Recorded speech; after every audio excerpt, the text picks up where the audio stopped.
হাজরা আসিয়া বসিলেন। এ কথা ও কথার পর ঠাকুর হাজরাকে বলিলেন, দেখো, কাল রামের বাড়ি অতগুলি লোক বসেছিল, বিজয়, কেদার এরা, তবু নরেন্দ্রকে দেখে এত হলো কেন?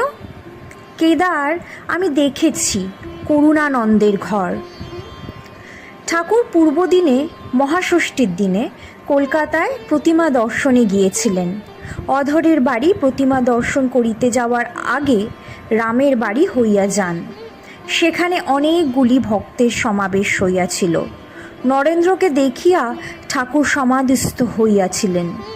নরেন্দ্রের হাঁটুর ওপর পা বাড়াইয়া দিয়েছিলেন ও দাঁড়াইয়া দাঁড়াইয়া সমাধি হইয়াছিল।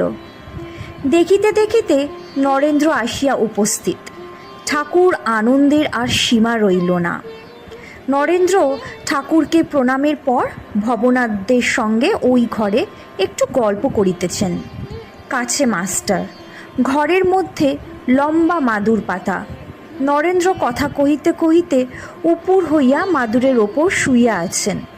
হঠাৎ তাহাকে দেখিতে দেখিতে ঠাকুরের সমাধি হইল। তাহার পিঠের ওপর গিয়া বসিলেন সমাধিস্থ।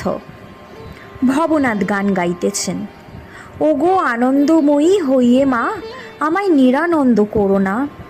ও দুটি চরণ বিনে আমার মন অন্য কিছু আর জানে না। ঠাকুর সমাধি ভঙ্গ হইল। ঠাকুর গান গাইতেছেন, কখন যে কি রঙ্গে থাকো মা।